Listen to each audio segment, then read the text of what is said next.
For the first 3 years of my fitness journey, I looked like this. I would do endless hip thrusts, squats, and eat more and not understand why I wasn't getting the shelf I wanted. After doing research, I concocted the perfect glute formula, which I'll be sharing with you today. Make sure to subscribe and let's get into the video.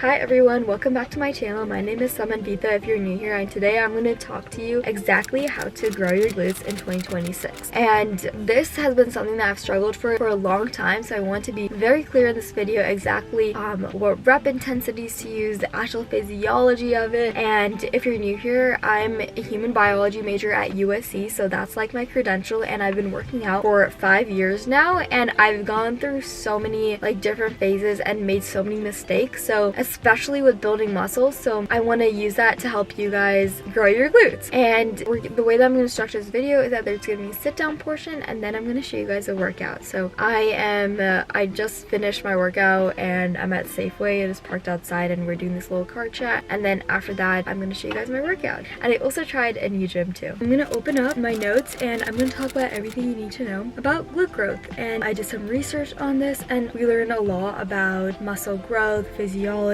and anatomy. We learned about the anatomy of the glutes, and that's what I'm going to start off with, talking about the anatomy. You have your biggest muscle, and that's the gluteus maximus, and then you have your gluteus minimus, which is the smallest one, and the gluteus medius. So the gluteus maximus is the most superficial layer, and then the gluteus minimus is the most deepest layer. Let's talk about exercise selection. So you want to make sure that you're working your glutes in 4 different ways: extension, flexion, and then abduction.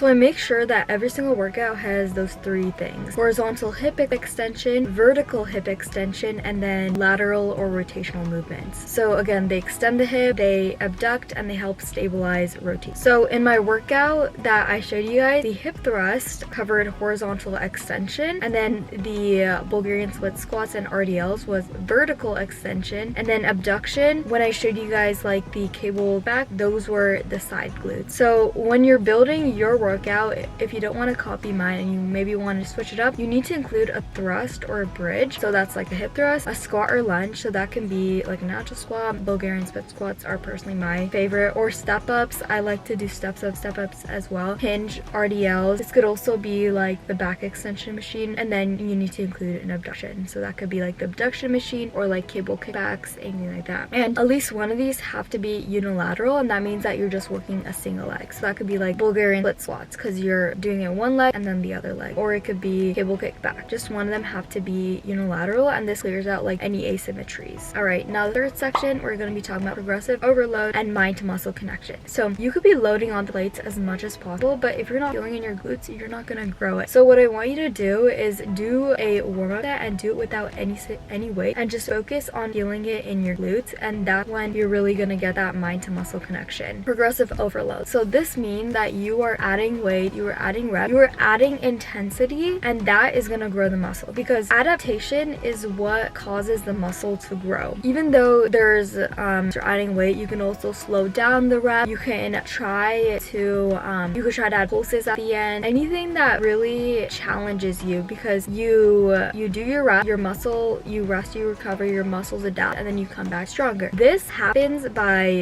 by nature, so you don't force it to happen. You should be mindful of it, but when you start forcing the weights, adding more, then you lose that mind to muscle connect. So there's that balance between the two. All right, volume and frequency. I used to hit 4 sets of 6 exercise, and then that was it. But research shows that when you start splitting it up into 2 sessions instead of 1 session and doing less volume, you get more output. Have you ever heard of the law of diminishing returns? It also relates to that. After 12 or 15 sets, your workout is no longer as it's not going to be as rewarding, make for your glute growth. So you might as well stick to 15 to 12 sets. So that means, oh, like I'm doing like 5 exercises and 3 sets for each one. And even that, you're putting your most effort into each one. And if you're not doing that, I feel like it's just cardio. I mean, you can break a sweat when you're hitting legs, but if you're doing like 20 sets per workout, that is like insane. I'm sorry, but you just can't put as much output into each of the sets. And also you're taking rest in between, so then your workout is gonna be like 90 minutes at that point, and then you have to go to cardio after. Realistically, if you're like me, you're on a time crunch, you have 1 hour, and this is perfect, like 12 to 15 sets. Today I did 15 because I have more time, but on majority of the days I'm on a time crunch. I only have 1 hour. So I personally do 2 sessions a week, and that has just worked best for me. When I tried to push it up to 3, I noticed that I don't recover as much. You want to really gauge your body's recovery as well. All right, load and intensity. So I like to switch up the rep ranges and the weight. So if you saw in the hip thrust, I went pretty heavy, whereas for the cable glute kickbacks, that was pretty light. And you want to structure in a way where your heaviest compound movements goes at the start. So that could be like your hip thrust, your Bulgarians, and your RDLs, and then you do your lighter movements, your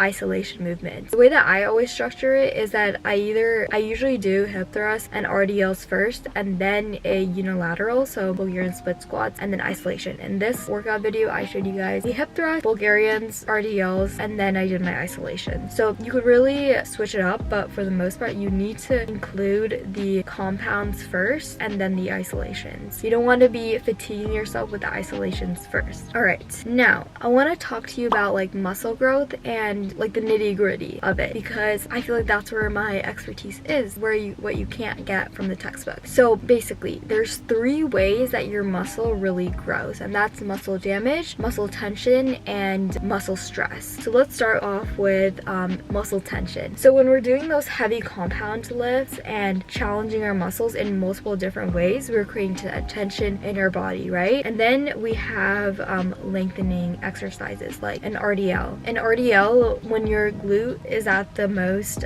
lengthened position, I'll put a picture here, it'll make sense. Lengthened position, that is what's creating like that muscle damage. And when you're in the shortened position, that's like a hip thrust. And then you have what we did at the end, we did 20 to 30 reps, and that's what creates the metabolic stress. So what happens when your muscle becomes fatigued, it starts to rely on anaerobic respiration to get more energy output, ATP. It's like the best way our muscle will get our energy, like the fastest way power output, is anaerobic respiration. And once it starts to fatigue, we start to produce like high oxidative species like ROS, all of those things, and that's what creates the pump. Those 3 things are what's going to really create muscle growth. And now importantly, if you're only doing like 1 minute of rest for each of these exercises, you're not going to have energy output to put in the next exercise. That's why for your heavy compounds, you should be doing at least like 2 minutes of rest, and that will make sure that you're fully rested for your next set. If you're doing like 30 seconds of rest, you're not putting as much output into that set that makes you want to rest that long. You'll need the rest, and then also you won't be able to put as much output as into the next set. It's different if you're doing a warm-up set because you're warming up and you're not going as heavy, but for your like working sets, you need to put as much energy into all of your sets, and you will require that rest. And then for isolations, your rest time is probably going to be a lot shorter. You need like 30 to 60 seconds of rest, and that's because you want to create that pump, and that's when you're really burning it out, right? And you want to ensure that during those times, like maybe you're not fully rested, but still you don't really need that rest, because when you're doing the abduction machine, you're not using multiple muscles. You don't need that much rest. All right, and then now most important part of this video is rest and recovery. You could be doing all the work in the gym, correct? But if you're not resting or recovering properly, then nothing will matter. Your muscles, they repair and become bigger when you're sleeping specifically. Sleep is very, very important, and that's why I recommend that you get 8 hours of sleep. But not only that, you're sleeping and waking up around the same time, which ensures the quality of sleep. And also nutrition. Nutrition is so important that I'm gonna make a whole other video for that, because if you're not fueling yourself properly, which I made this mistake for so long, which prevented me from growing anything, and it made me like skinny fat, if that makes sense. I don't know how to explain it, but I would like plateau in my growth because I wasn't fueling properly. So make sure that you're fueling, eating enough protein, and definitely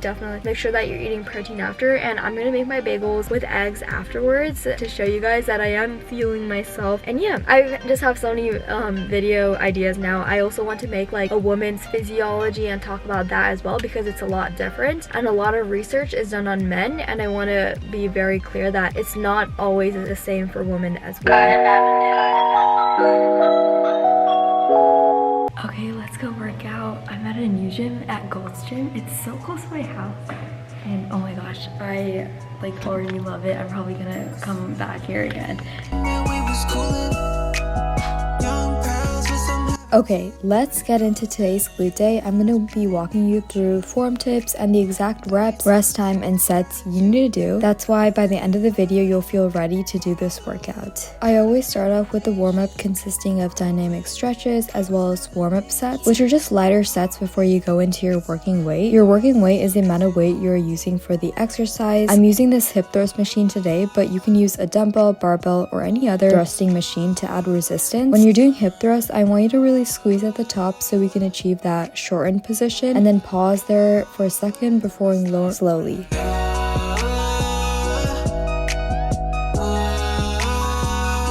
Go through the reps slowly, and when you move with intention, you can really achieve better mind to muscle connection, and the exercise becomes 10 times harder.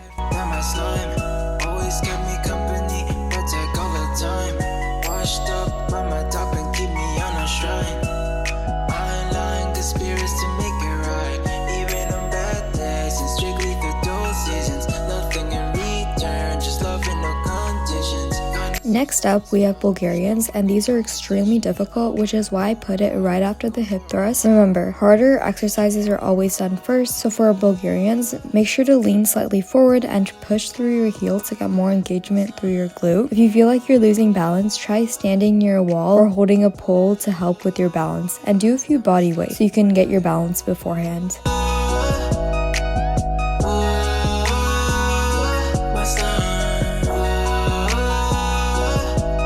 Now we're going to be working our glutes through a hinge pattern through RDLs. For this exercise, do not round your back, because then the tension is received by your back instead of your glutes. Push your hips back like you're closing a door, and make sure to practice in front of a mirror or record yourself so you can guide yourself to improve your form. And this is something a lot of beginners miss on, but make sure your chin is tucked in the entire time. If you're looking up at the bottom part of the movement, you can seriously hurt yourself.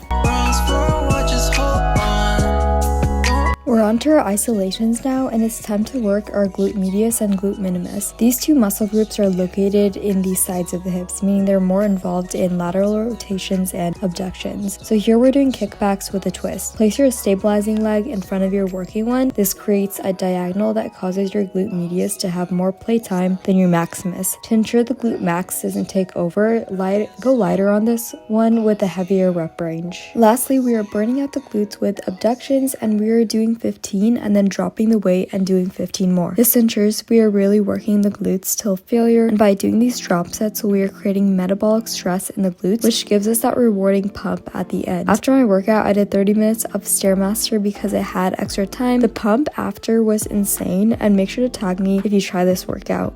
Alright, I finished my workout and I did 30 minutes of cardio afterwards. Usually I do not do that because I don't have the time, but it's winter break, so I do. So, I know that you want to build your glutes for 2026, so if you like this video, make sure to subscribe, comment down below your training split, your workout split, and let's continue workout together. So make sure you subscribe again, join the community, follow my TikTok and Instagram because I post on there a lot more than I do on my YouTube. So if you want to work out with me even more, follow those channels as well.